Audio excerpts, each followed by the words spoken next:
Okay, now it stays small.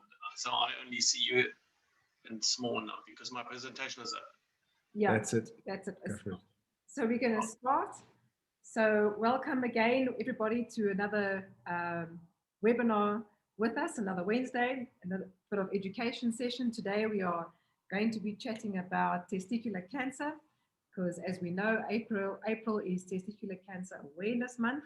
So for those that will be watching the video on our YouTube channel, a little bit of introductions. Myself, my name is EVY MICHALOPOULOS. I am the founder and the CEO of the Testicular Cancer Project.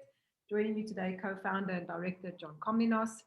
And we are very, very blessed to have our partnered institution, TORSTEN from Love Your Nuts, all the way from Cape Town, who will be our guest speaker today. We'll be sharing a presentation and chatting about the signs and symptoms, testicular cancer education, really in a nutshell, as Torsten says. So a little intro from John, and then we'll hand over to you, Torsten, as a brief introduction as to who you are, where you're from, a bit about your organization, and then we can go straight to your presentation. So over to you, John. Thanks, Evs. Great to be here again. Torsten, thank you so much. A very interesting topic that a lot of guys are very afraid to talk about. And I guess with the efforts and the work that you guys are putting in through your amazing initiative, and I love your branding, by the way. It resonates, I think, with most guys. Before your presentation starts, would you, and I'm not sure whether or not you've got a bit of history in your presentation about yourself, Torsten. If you have, great, go through the presentation. If you haven't, tell us a little bit about you and how Love Your Nuts started. Yes, thank you for having me. I'm a testicular cancer survivor, so part of my presentation is actually my cancer journey and what Love Your Nuts is about, and then how to check testicular cancer. So it's perfect. Actually, the shortest part is how to check, because it's in a nutshell. Yeah. So I was 30 when I was diagnosed with testicular cancer, and life often gives you lemons, and then luckily I could turn that into lemonade. I survived the cancer, and I started this organization called Love Your Nuts. How did I find out about the cancer? I was a teacher at the German school in Namibia, and I had to taught the little ones sex education. And although I'm German speaking, my studies were in English and Afrikaans. So I bought a children's book in Germany and read that the night before I gave the lectures the next day, just to pick up the right wording that I speak on the kids' level. And that book is a German book, but it's got the title, Let's Talk About Sex. And there was a chapter on all the diseases, and there was a little paragraph that said testicular cancer is most common between 15 and 40. And I was lying in bed in the evening reading this children's book, and then I felt my testicles, and I felt a little lump, not bigger than the tip of my small finger. And then typical male, we don't talk and we don't easily go to the doctor. So I would felt every now and then, again, I thought, okay, just because you'd have read it now, it's no reason to go to the doctor. But then 14 days later, I decided to go to the doctor, and it was cancer, luckily in an early stage. And I've been through the whole process, from surgery, chemotherapy. Then the worst time in my life, I always say, was the day I was the day from the surgery. That was on the Friday, and the next Wednesday I got my results. I always say that these were the worst days in my life, because you can't focus on anything. On the one moment you think, what if the doctor tells me it's detected early? Then I started crying because I was happy because I'm going to survive this. And the next moment you think, well, when the doctor tells me I've got 6 months left, what I'm going to do? Yeah. Will I resign, travel? So you can't actually focus on anything. And during that time, I made a bucket list, places I like to see before I die, because I traveled a lot before the cancer already. So with that bucket list and everything in mind, and listen to music and trying to distract my mind from maybe I'm going to die soon. That's how I survived these 5 days. So I became a very depressed person. Although I loved being a teacher, the kids irritated me, and often I went home after school and said, well, they often joked with me, and I responded to that. But after that, the cancer diagnosis, I sometimes didn't respond the same way, and I felt guilty actually the way that I responded, because it was not their fault. They didn't understand me, I didn't understand myself at all. And so I clashed with colleagues, which I never did before. Everything irritated me, and then I decided I'm going to resign. I sold my car and I'm going to move away from Namibia, and I'm going to start backpacking again just to find rest, a peace of mind with the cancer, just to deal with the cancer. So I started working in Munich on a campsite in the reception, just to earn some money. And the first week when I was there, or not the first week, in the first month, towards the end of that month, that boss there said to me, there's not much going on. You can take a week off. And obviously, because I was 6 months in Munich, I wanted to go somewhere. I went to a travel office and asked them, are there any specials? And the lady said, well, tonight is still available the place on the plane to New York. So I booked a flight that evening to New York. I went to the bookshop, got myself a travel guide, and packed my backpack, had a shower off to the airport, and I flew to New York. And on the way to New York, I read that travel guide, and there was because I didn't know how to get from JFK to Manhattan, where to stay. Nothing was booked. I just was on the plane. There was an ad that said helicopter ride over Manhattan. And then my bucket list popped up, because that was one of the things I've written down. And don't ask me why, but that was one of the things I've written down. And when I saw that ad in that book, and I decided that 1 week when I'm in New York, I'm going to do this. And it doesn't matter how much it's going to cost, because I've written it down in a time where I was not sure if I'm going to survive or not, if I'm going to survive the cancer or not.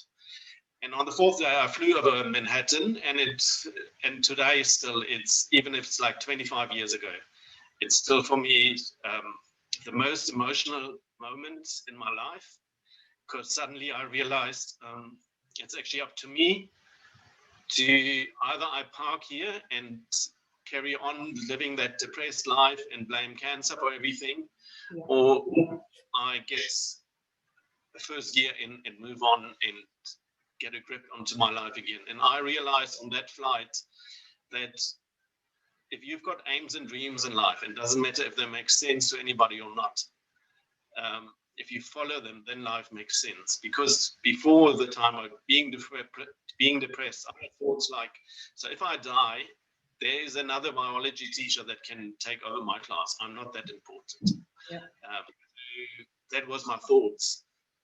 And I had constantly the fear that cancer returns, and that I pick it up too late, and then I see, and because during chemo, I saw how people were slowly dying because they went too late, and that was my fear. So my whole life was fear-driven and depressed, because I was scared it will come back. Yeah. So that was actually a change in my life, flying over New York, because that was on the bucket list. So on my way back to New York, from New York back to Munich, I decided everything that I've written down on that bucket list, I'm going to travel to all these places. And I backpacked for 2 years, and I managed all of them. And every time when I was at one of these places that I've written down, then I felt like, wow, you're alive, you're living, life is beautiful. So that kept me going. And up till today, there's one thing that is still on the list where I haven't been, and that is Rio de Janeiro. But I will get there. So after the 2 years backpacking, I was back in Namibia, and in '95 there was no internet there where you can have a conversation like this now, or read up on information. There was very little information on testicular cancer. There was no internet. People don't talk about this. It's Namibia, with all respect, it's my home country, but it's a conservative small community. So I couldn't find anybody else who had the cancer that I can just talk about this. So my way of my therapy at the end of the day was writing. So I've written a letter to a friend in Germany and realized if I write these things down, then I feel so much better. And I took these letters and I actually converted that into a book. And I've written the book in German, and that was published in Germany in 2004. At school, these were students of mine that actually supported me a lot, that out of the blue came and say, how are you today? And kids are just honest. If they ask you, how are you, then they mean, how are you? And being back at the school again, I thought all these boys that pass me on the corridor every day, they're at risk because testicular cancer is most common between 15 and 40. And when I had chemotherapy, there was a 12-year-old one who had it. So every year, one lesson, one of my biology lessons, I'd say to the kids, no books out today. We're going to talk boobs and balls today, because girls were sitting in class, and I said to them, both these cancers is self-examination. Both these cancers, you search for lumps, and both these cancers, if you go in an early stage, if you go immediately, you've got a good chance to survive. And then I just told them my story. So I've stopped teaching 2005 because I couldn't see myself. I was a deputy principal then, and I couldn't see myself another 25 years in the school. And a passion of mine is photography. And during that time, I taught myself all the graphic design programs, and I started slowly working as a graphic designer on the sideline. And then in 2006, this young chap, he invited me for coffee, and it's a former student of mine. And he said to me, because you made us aware, I went to the doctor in time. I'm 16, I've got testicular cancer, and you saved my life. And he's actually the reason I've started Love Your Nuts. Because I realized just because I'm open about what happened to me, I really saved lives, because men don't really talk, but if they hear this, they will check, although they don't talk about this, but they will check. Then I moved to Cape Town 2007, and obviously friends are here more Afrikaans and English speaking, so instead of going on a holiday, I took that money and I got my book translated, and the English version of my book is Love Your Nuts, Testicular Cancer Touched My Life. I started a Facebook page with the book and posted cheeky comments and quotes out of my book, and more followers came, and companies contacted me. Do you give talks? And I thought, okay, being a teacher, I don't find it embarrassing to talk about the topic. So I took up these invites, and then I started at schools again, giving talks, because well, I love being a teacher, and now I teach again, but in a different way. I just go and talk about testicular cancer. So I go to schools, schools don't pay for it. I try to find a sponsor that the kids all can get a goodie bag with information on cancer, with a stress ball that they should give their dad at home, that's got written Love Your Nuts on it, just to get the awareness home. So I go to schools and educate them, share my story like I did when I was a teacher, and which at the end of the day saved that young man's life. Then an artist in South Africa and author, he contacted me because he read about me on Facebook and then read my book. And he asked me I gave him the permission to write a stage play about testicular cancer. So it's not really a copy of my story, but it's a testicular cancer story, and it's school kids, and the title of that stage play is Nuts About You. And it's 40 minutes long, so it fits into a lesson at school. So if schools can book that, if he's available, he's in Cape Town as well.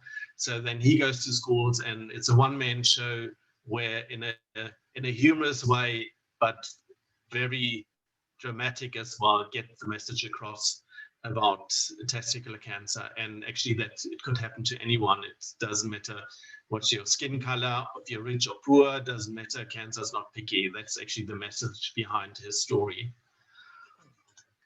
Then I'm invited at corporates to give talks. That is the educational part of Love Your Nuts. And then I've got an awareness part. So I've got runners, and I challenge men to run in a Speedo. And I had runners that did comrades in the Speedo, so 89 kilometers. Why a Speedo? I just like to have men get over themselves and accept who they are, and be more ballsy about their diseases, that they openly talk about that cancer happened to men as well, because women easily talk about this, men don't. And it really works quite well. So not everybody's as ballsy as these guys, So they can run in the shirt and the normal shorts as well, but there's quite a number who run in the Speedo. And obviously it raises awareness. People take photos and they share it on social media, and that's actually what I want. And they raise funds for Love Your Nuts, these runners. Then because of the myth that testicular cancer is linked to cycling, and I think it comes from Lance Armstrong, because he was a cyclist and he had testicular cancer and he survived it. So people, they make up that link, and it's not true. So there is no link between testicular cancer and cycling. So I encourage cyclists to cycle in a Speedo, and they do this. They did that Cape Town cycle tour, and then every second year I've got a group of Joburgers in Edenvale. They cycle from Edenvale to Durban every second year, and we wanted to do it last year, and obviously we couldn't, but they're going to do it this year at the beginning of August. So they're going to cycling from the 4th till the 9th of August, again from Johannesburg to Durban. And on the way, we raise awareness and we stop at these little villages because people ask, what are you doing? And they raise funds as well. Then I've got swimmers. There's one of these guys is a testicular cancer survivor, and his friends decided they're going to swim just in a Speedo from Robben Island to Big Bay. That's about 7.5 kilometers in the ice cold water of the Atlantic, and they raise funds as well. So I think it's their 4th year they did it last year. That's the awareness part. And then these were a group of hobby mechanics that at the beginning supported Love Your Nuts Big, because they call themselves the Nuts and Balls Rally. They've got old cars, and the terms and conditions are the car shouldn't cost more than 15,000 Rand, and must be older than 20 years. So they actually want the cars to break down on the way, and then they fix it because they love it. And they actually simulate a cancer journey because it's a rough road. It goes up and down. You break down, you need buddy support, and hopefully you make it. And that's actually why they do the Nuts and Bolts Rally. Then the third thing Love Your Nuts is doing, and it's mainly me in the background, I support testicular cancer patients. Guys that's just been diagnosed, and they've got thousands of questions like I had in 1995, which nobody could answer or could talk to, or I didn't have anybody to talk to, and that's what I give them today. So it's often via WhatsApp. They phone me if they're based in Cape Town. Then we meet for a drink, and I just give them the opportunity to talk about what bothers them, what they like to do, or what the fears that they've got. And this guy, he contacted me after he had the surgery because he started getting depressed, and I helped him through that depressed journey. And today he's one of the trustees of Love Your Nuts. So all the trustees of Love Your Nuts are testicular cancer survivors, and all of them survived that or got help from Love Your Nuts, except my sister. She is also a trustee, and she's a trustee because if something happens to me, then the family can decide what's going to happen to the foundation, to the trust. So the support that I give here, you can read. I can't read it because it's too emotional for me. People that say thank you, that you saved my life, and the WhatsApp on the left, it's actually a guy that saw runners at the Cape Town Marathon, and he thought, why do you want to run in a Speedo? And he followed that link via my Facebook page to my website where there are video clips, how to check. And then he contacted me and said, well, he thinks he's got testicular cancer. And I helped him through the process, where to go. So, and in his case, it was so early, he doesn't even need chemotherapy. And that was his thank you message. So, and that's what I do. I support them at the background because guys like to talk, but not publicly. So I often offer them, we can meet privately if you don't want to sit in a restaurant or coffee or bar because you maybe get too emotional.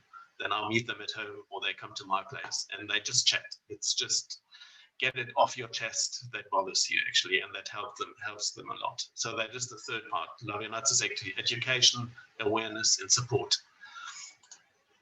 So because of all these things, I've been on the radio, on TV. I've been a guest speaker at the Testicular Cancer World Summit in Denver in 2017. I've been in magazines, half naked, as you can see. just to challenge men, just to see, well, there's nothing wrong with who you are and how you look like. And this is actually a little bit of a summary who I am and how cancer changed me. In 1997, that was when I was traveling. It was 2 years after the cancer. I was overweight, I was depressed, I was not in a happy space. And then 2007, I moved to Cape Town, and because I picked up weight here, because of all the nice wine and restaurants, and being a graphic designer and only sitting and not moving, so I started running. And from 2008, for being a couch potato for 20 years, 4 years later, I finished Comrades. So I think also it's cancer that actually, I always thought, well, cancer couldn't get me. What is 89 kilometers? And then the photo on the right is in 2016. I was on posters in Johannesburg for the Daredevil Run, for advertising for the Daredevil Run that's organized by Hollard. So there one can see the change from being overweight and not in a happy space to even don't have a problem being naked in front of a camera, although you lost a nut to cancer. And how do one check, how do you check for testicular cancer? It's actually very simple. Like, women should check their breasts once a month, for lungs, men should do the same. So with the thumb, you go over the testicle itself. If you feel there is a lump that wasn't there a month ago, because you should check once a month. If you feel there's an irregularity that wasn't there a month ago, immediately go and see your doctor. Because if it's testicular cancer, it's at an early stage, and most probably you'd only need surgery and maybe a little bit of chemo. So if you go early, but not every lump is testicular cancer. It could be an infection as well. It could be something else as well. But if guys check their testicles regularly, then they will pick up if there is a change. And it's not the veins and the strings at the back of the testicle, it's on the testicle itself. Because I often get the question of people contact me and say they feel there is something in these in the veins at the back, and that could be anything but not testicular cancer. And that is actually how you check for testicular cancer. In an early stage is you feel a lump, it's often not painful. It could be that the one testicle that's affected by the cancer feels heavier than the other one. And maybe a twinge in the groin where you feel, well, something is not right, but not really painful, that you will go immediately to the doctor. That's the dangerous part of this, because it's not really painful at the beginning. If testicular cancer is an advanced stage, then it spreads to your lymph glands in the lower back, and then it becomes dangerous, and it's not too easy or it's treatable. It's very curable. If you take Lance Armstrong, he had it in a very advanced stage. He was coughing blood and he had it in his brain and he survived it. So testicular cancer is very curable. And if you take the statistics in the UK, it's 96% survival rate. The 2% that dies is for two reasons only. It's boys in puberty. They feel there's a lump, but because the body changes, they think it's part of the change that happens because of puberty. And the other reason is it's men, they feel there's something wrong, but they find it too embarrassing to go to the doctor. So they actually die of embarrassment. So actually nobody should die of testicular cancer. If I can reach every boy at the age of 11 and make him aware, he should check. And I say 11 because as soon as you get into puberty, you're at risk. Because testicular cancer is actually sperm cells that go mad and turn into cancer cells. That's why it's most common between 15 and 40, because sperm production is the highest during that time. So that is actually how you check for it. One says it's 1 in 250 men that will come across testicular cancer in their life, not necessarily themselves, maybe a friend, a brother, or something. So, and if you think 1 out of 250, that means actually in every high school there is somebody. If you turn it into that way. So if I can reach every high school, then I will reach that one person, make him aware in time. That's why I focus on schools.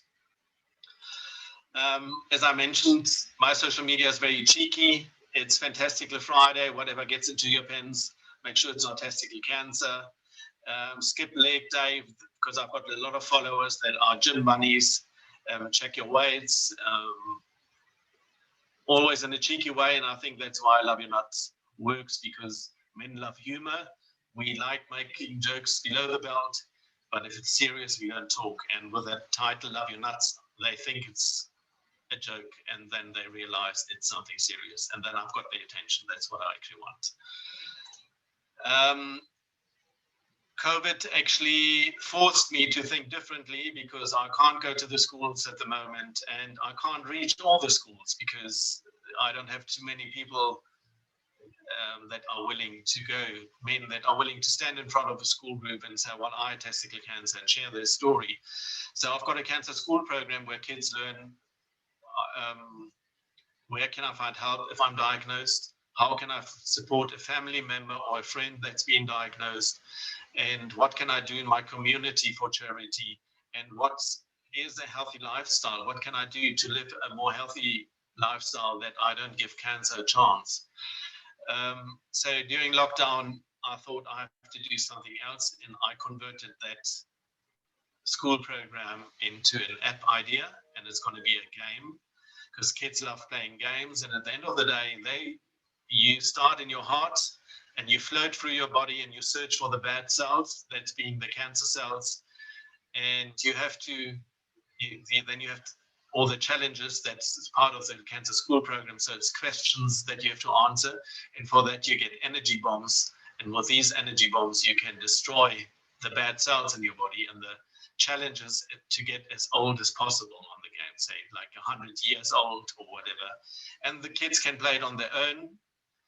Or a teacher at school can say, okay, 10A against 10B, let's see who's get the highest average age. Or you can say German school in Cape Town against the German school in New York, because it's an app and everybody can load it, can download it.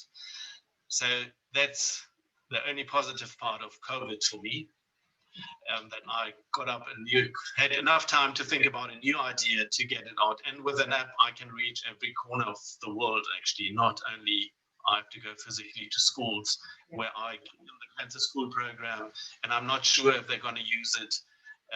The app can be updated, it can be changed, there can be new challenges. I've partnered with the Nelson Mandela University.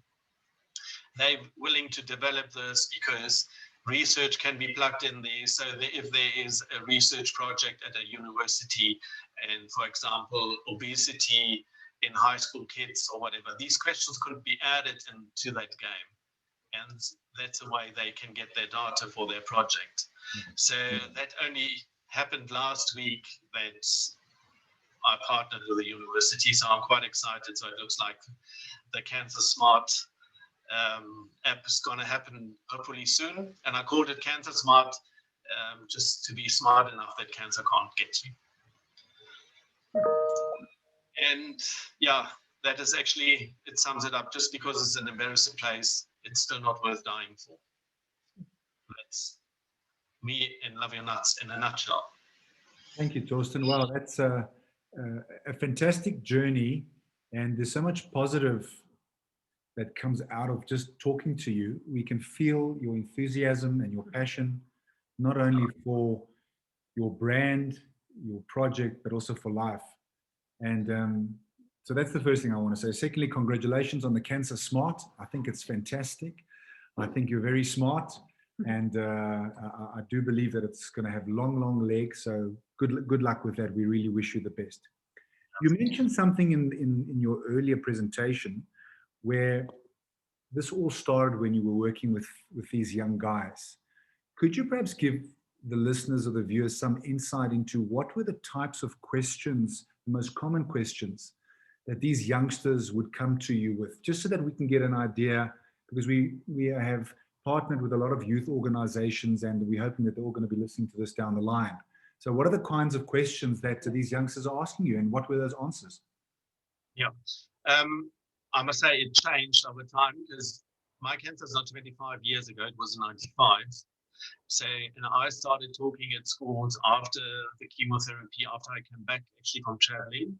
So say the last 15, 18 years, I'm talking at schools. And at the beginning, because I do it in a humorous way, the kids pick up, well, they're relaxed and they know they see a survivor. So it's got a doctor tell them, you have to do this. So I'm talking of experience. And then I've got these educational testicles. They look like this. And they've got testicular cancer lumps on them. And I start every session with the kids that I get 4 kids onto the stage or in front of the classroom, and to feel how many lumps they feel, because there's more than 1 lump on these testicles, although normally there's only 1. And that breaks the ice, because kids make comments, the rest of the buddies make comments, and that breaks the ice. Yeah. And kids ask anything. They really ask anything. And because they see I'm honest and open about this, they take it serious and they ask any questions. It comes to, can you have kids afterwards? And what I do is, well, I speak the way they speak. I talk about balls, and not in a medical, that I just use medical terms. I talk like you talk to your body. That's the way I talk to these balls. So I use the word nuts and balls, and I talk to them the way they talk. And that's why I think they feel comfy and they ask anything. I think the most direct question that I had, and that was actually not testicular cancer related, it was more focused on prostate cancer. There's people say, okay, prostate cancer is older men who get this, and because there's not too much ejaculation with these older men anymore, that's why there's a risk that leads to the risk of a higher risk of prostate cancer, because the fluid in the prostate doesn't get released often enough, and it irritates actually the glands, and that contributes to prostate cancer, because older men are not that sexual active anymore. That's why you get it more in older men, and younger guys are very active. So I had a high school boy, and he said to me, is it true that I don't get prostate cancer when I wank regularly? And that was his words. So that's the way I talk to them and say, well, it's true. And then I explained to them why. Yeah. And then, so kids today, you can talk to them very straightforward and openly. Yeah. While they've got access to the internet, they know more than we think. Yeah, for sure. And I think that comes through in how you are communicating with everybody, and that's what makes you a fantastic guest, because often what happens is the cancer patient or the cancer family have no clue as to what the medical fraternity is talking about, the definitions they use, the lingo, and all that kind of thing. So when we try to explain things, we always try and do it at a level that's easily understandable, no matter your age, color, or creed. Yeah, and well, it's my passion, like you see, I survived it. And every time when I hear of somebody that I know that passed away of cancer, and it really, for that day, drags me down a little bit, because I think, well, I was so lucky that I survived it. Yeah. And that's my energy. And I like to keep this energy, because if I talk to a patient, then he should see me as somebody while he survived it. I like to encourage them not to give up. I'm a living example that you don't have to die of cancer. Just regularly, and if you detect it early, you've got a good chance to survive it. Yeah. It's not a chance, but you've got a way better chance than in an advanced stage. And on top of that, early detected cancer is less treatment, less trauma, less financial burden. It's everything less compared to advanced stage cancer. So kids, you can talk to them straightforward. Torsten, from what I've heard, and what comes through again, is that your positive outlook on life. What do you have to say to those people out there that don't have that psychological strength or have reached that level yet, and who have now just recently been diagnosed? What is it that keeps you going? And then are you obviously you're not the same man that you were 25 years ago, but do you still have the same passion for the things that you used to have? What keeps you going? Yeah, I definitely have. I always say, if people ask me what drives you, or what do you do that you stay positive? And I always say to them, be kind to yourself, always. Because we often force ourselves into situations where we think we have to be like this, and we have to perform, and we have to do this. No, you don't have to. If you don't like to do this, some things we have to do, obviously. There's no way around it. But we're often not nice to ourselves. And as cancer patients, we do the same thing. I know at the beginning, I tried all kinds of juices that I should drink and what people recommend. You read up everything, you actually drive yourself nuts because you flood yourself with information, you can't deal with it. And I drank all these raw juices, and the first time I had raw beetroot juice and it tasted like dam water on the farm, that's where I decided, no. I don't want with everything that I eat or drink think, well, this is not good or this is not healthy.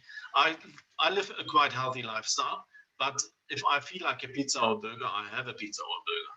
But if I like to have a pizza every day, then it's a problem, obviously. Yeah. So it's about balance for me. Yeah. It's about balance. For instance, I take me time every day.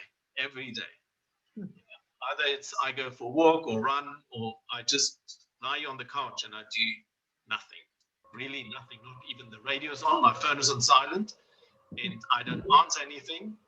It's my time. That's where I get my energy from. How long have you had me time? Pardon? How long have you been doing me time for? Well, sometimes me time is, well, definitely since I moved to the Cape. That's 14 years now. Okay. And a lot of people will say, oh, that's very selfish, etc., etc. But that ability to be able to just find that place of solitude and quietness, I suppose, is a form of meditation for you, perhaps? Yeah, it is. When I went, often these ideas that I have, I get them when I go for a run. And I don't have a Walkman with me or music with me when I go for a run.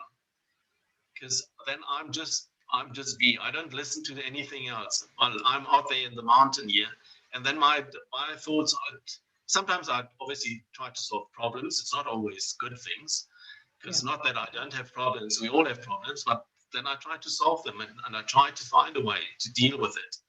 So I confront the things that bothers me. If I take my life, I studied German and biology, so I was a teacher. And then I was a deputy principal of the private school, the German private school in Windhoek. So I could have stayed on there and I could have possibly be today the principal of that school. But for me, it was like I couldn't see myself at that anymore. And I loved photography and graphic design. So I taught myself this and I moved to Cape Town, where there's hundreds of graphic designers, because it's like a mecca for the media world.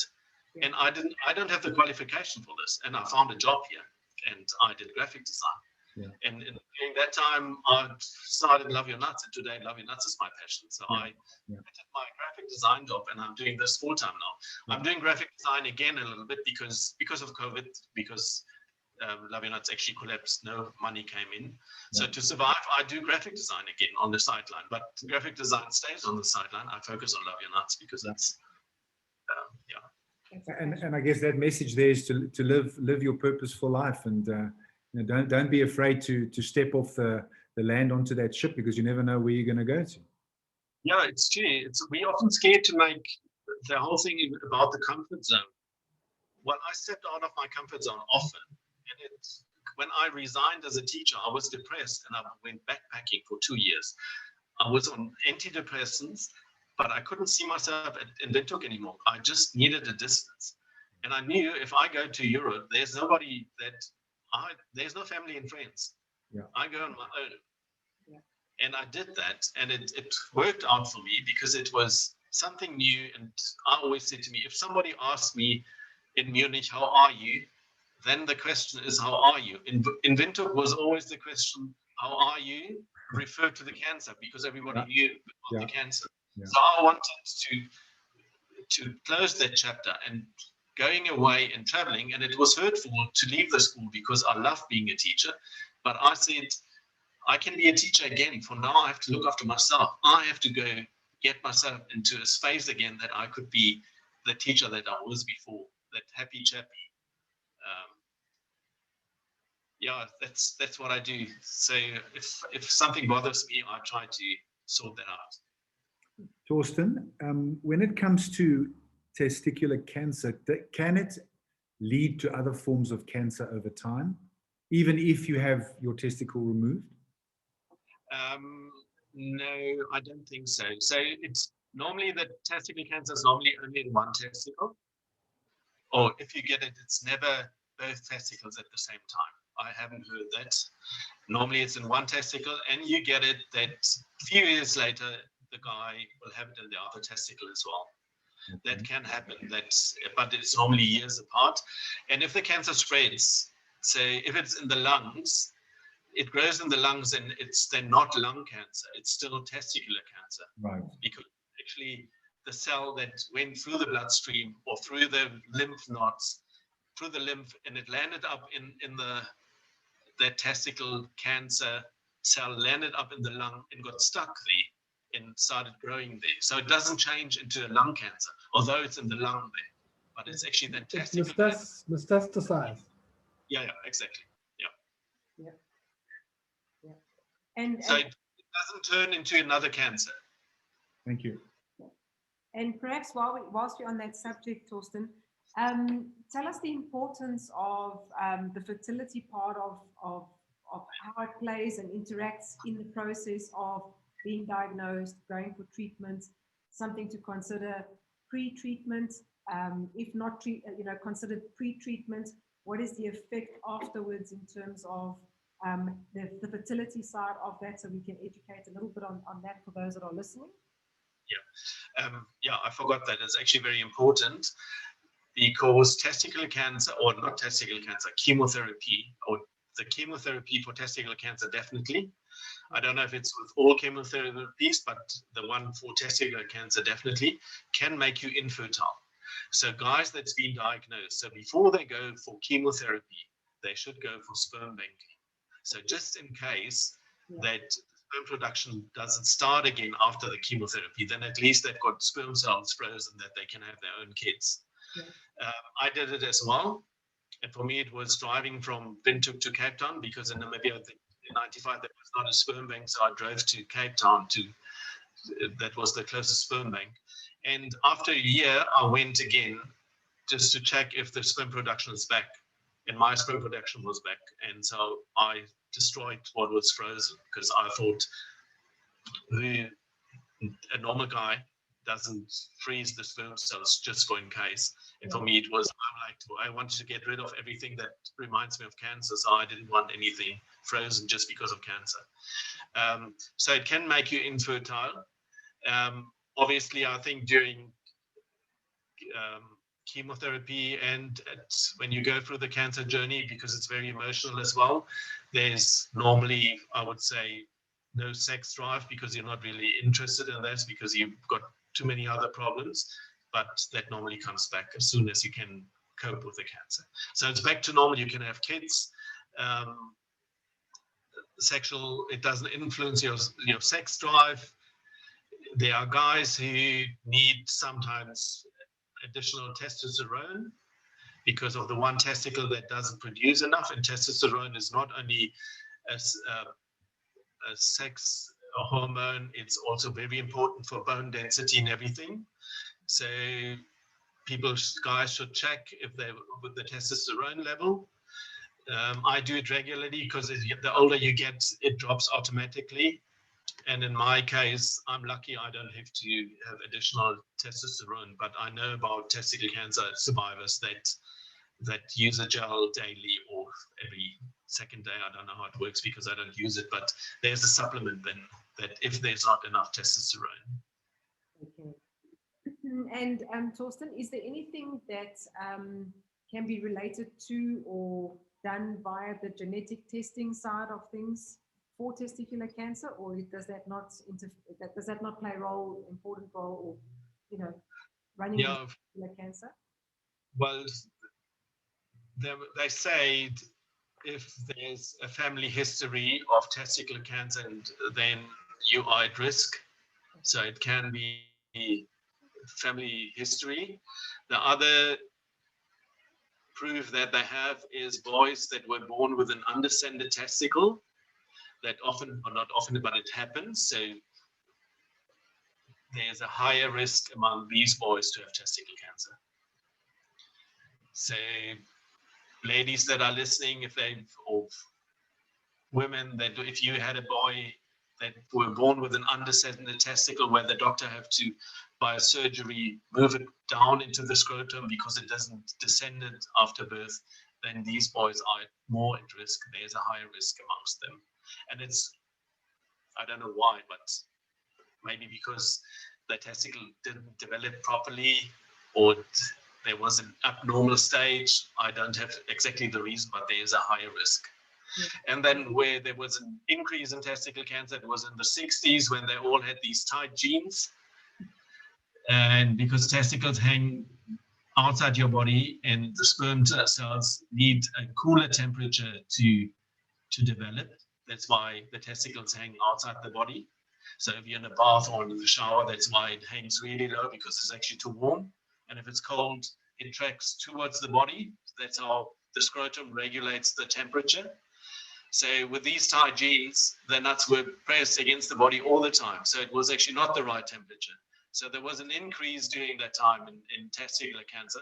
But during that time, technology developed also a lot, like screening and things. So they can't really say, did they pick up more testicular cancer because screening became better, or was it linked to the tight genes? But there's no scientific proof that the tight genes really contributed to an increase.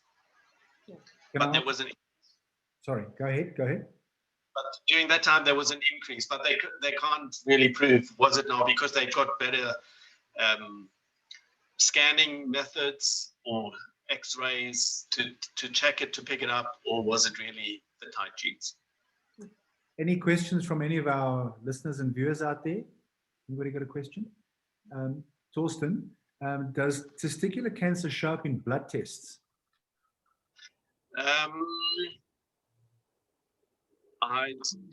They check you for tumor markers as well. So when I went, they check for tumor markers. But I think that's cancer in general. It's as soon as you've got cancer in your body, it develops a protein that your body doesn't have, and then that shows in your blood, and then they know there's cancer somewhere.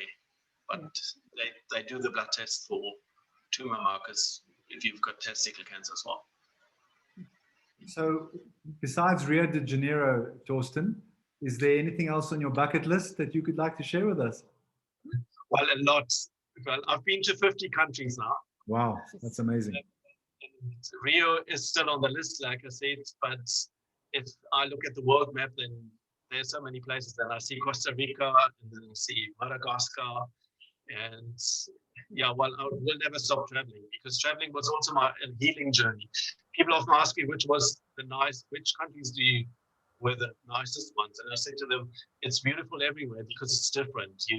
Because you haven't seen it before, and it's nice. But I always say my healing journey was South America. I flew to Buenos Aires, and 5 months later, I flew back from Ecuador in Quito, and I hadn't booked anything in between.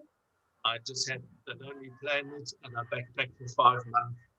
And I can't speak Spanish. I used hand and feet to explain how to get from A to B. And during that time, I picked up that I don't think about cancer every day anymore. And later, on these long overnight bus rides, I sometimes thought, when was actually the last time I thought about the cancer? And then for me, it was like, okay, now I'm fine with the cancer. I worked through it. It doesn't bother me anymore. For me, cancer today is like a book in the library. I can take my cancer journey out like a book, and I can present it, and I can put it back onto the shelf. I know where it is, and it's safe there. It's sorted. It's in the right shelf, and that's how I deal with the cancer. So South America for me is a little bit of the healing journey. So if I hear Spanish-speaking people in the waterfront, then it's always like, South America for me. Although they must probably not from South America, but that is. Through the project, we encounter so many people. Sorry, Steve.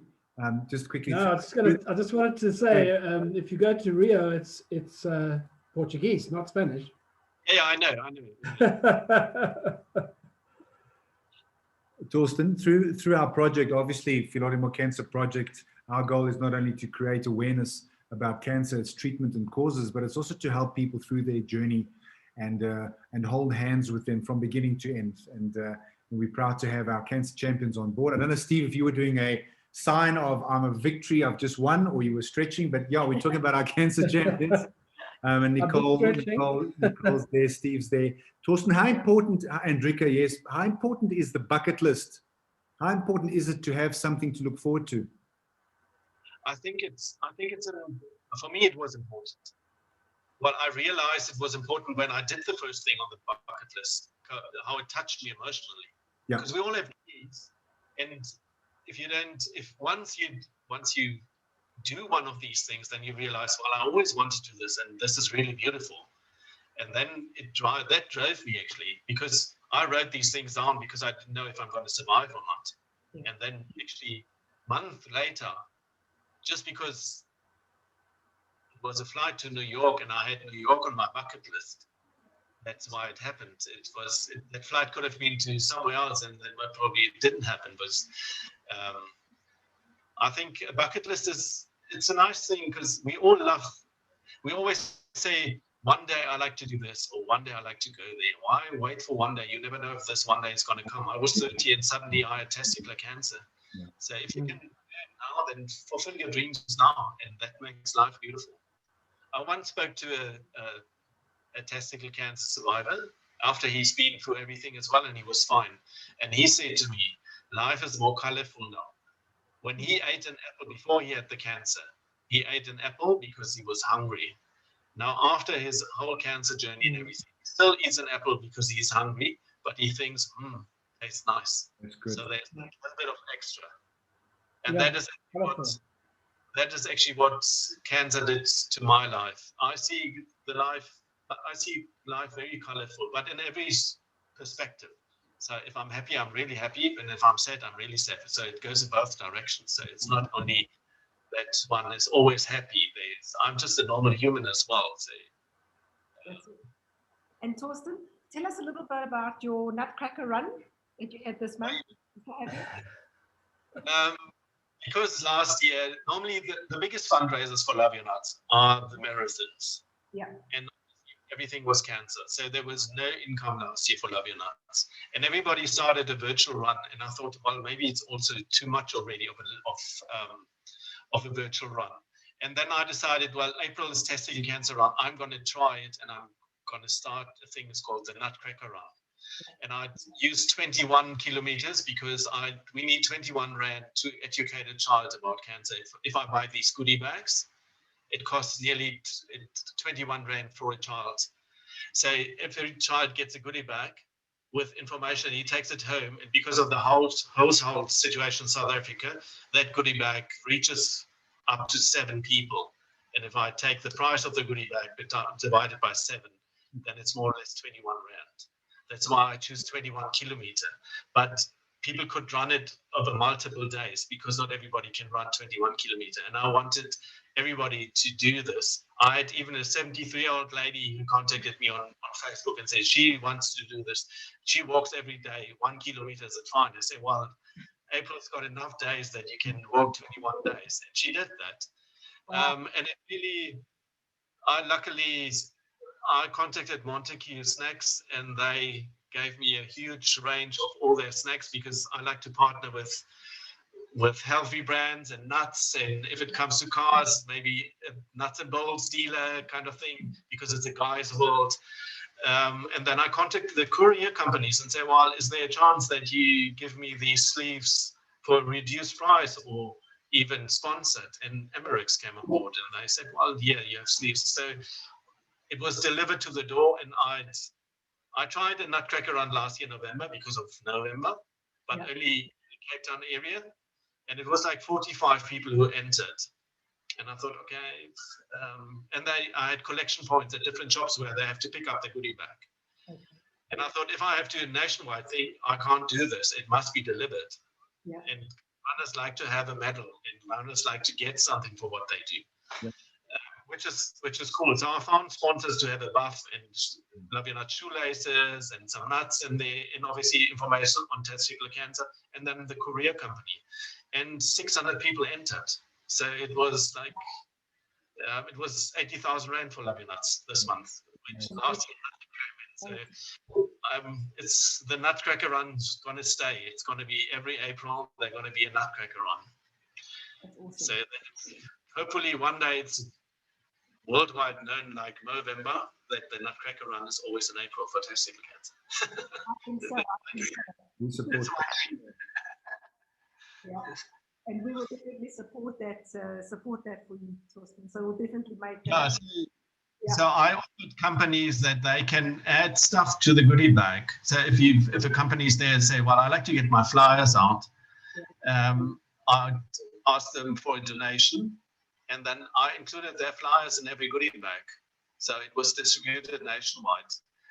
Or I asked for flyers or samples, like Montague, they gave me obviously little packets of mixed nuts. Yeah. It would be great to get men's products in like shaving stuff or all these things. It must be stuff that can be couriered. That's the only thing. So it can't be a glass bottle kind of thing that I have to pack it big time. But so they can either add a sample of a product or a flyer, and that is a fundraiser then that I can cover costs to get the goodie bags to the people. That's awesome. And yeah, it was successful. I'm very chuffed. That's interesting. And I think, you know, we all want to create awareness, and we all have to find unique ways of doing it. You know, talking about these marathons, you know, we've got our marathon coming up, and we'd love, if you are flying to Joburg at all, or you're thinking of flying to Joburg, please fly around about the end of May, because we'd love to have you join us on the day and come and create some awareness for both of the organizations as a united front.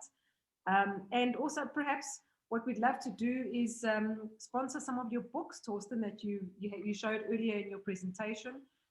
Perhaps we can also look at doing that on the event. Yeah. Okay, John? Yeah, for sure. So that's the book is published in the US, but I've got an agreement that I can print them here, so we don't have to pay US dollars to get them into the country. So okay, awesome. I definitely have cheaper access to the book than on Amazon. That's good to know. That's great. Torsten, thank you. Thank you very, very much. And we thank our partners, BMW Bryanston, for sponsoring this wonderful session with you. And we really appreciate your time and your effort. And this is what this is about, you know, creating synergies between our partners, same mentality, same vision, to bring awareness and to create attention to what it is that we're doing. We are really proud and privileged to have you on board, and we hope to continue our fantastic partnership going forward. And good luck with Love Your Nuts going forward into the future. We certainly believe that it's going to go a long way and change a lot of young men's lives. Thank you, Torsten. Thank you for joining us this afternoon. Yeah, thank you. Yeah. Well, we've all got the same aim. We like to raise awareness and save lives, all of us. That's true. That's true. So in saying that, we're going to close off the session. We have the session recorded, so we are going to load it onto our YouTube channel. And Torsten, I will share all your details on that YouTube clip content as well, for those that are watching and listening, to make contact with you directly. If you have any questions that you'd like to perhaps ask Torsten, maybe Torsten, you can just quickly pop us your email address for those that are wanting to just send you some queries, if you wouldn't mind. So I run everything. It's a one-nut show. So I run the social media, so Facebook, Twitter, Instagram. The handle is Love Your Nuts. People can contact me there, even with a direct message. Often people contact me actually there. And then my website is loveyournuts.org. It's written in one word. And the email address that is on the website, it goes into my box and nobody else read it. That is talkballs@loveyournuts. Thank you. So the telephone number on the website is also my telephone number. So that's great. Thank you. And I'm going to share those details together with a link to the YouTube channel. So please look out for those. And yeah, we're coming to the end of that webinar. And once again, huge thank you to our guest speaker, Torsten. And next week, We will be chatting about lymphedema, occupational therapy with our partner Jennifer Blinkensop. So join us then for that. And as we end off, huge thank you to our partners, BMW Bryson, as John mentioned. And we hope to all see you at the event next month, the Philotima Ultra Marathon of Honor, where we will be running to honor the taken and to celebrate and admire the survivors. So please, for any further information about that, you're welcome to contact me on my email address, which will also be available on the link. Other than that, everybody, huge thank you from us. Please be safe, keep safe, and we see you all next week, Wednesday. Take care. Thank you. Thank you. Bye. Bye.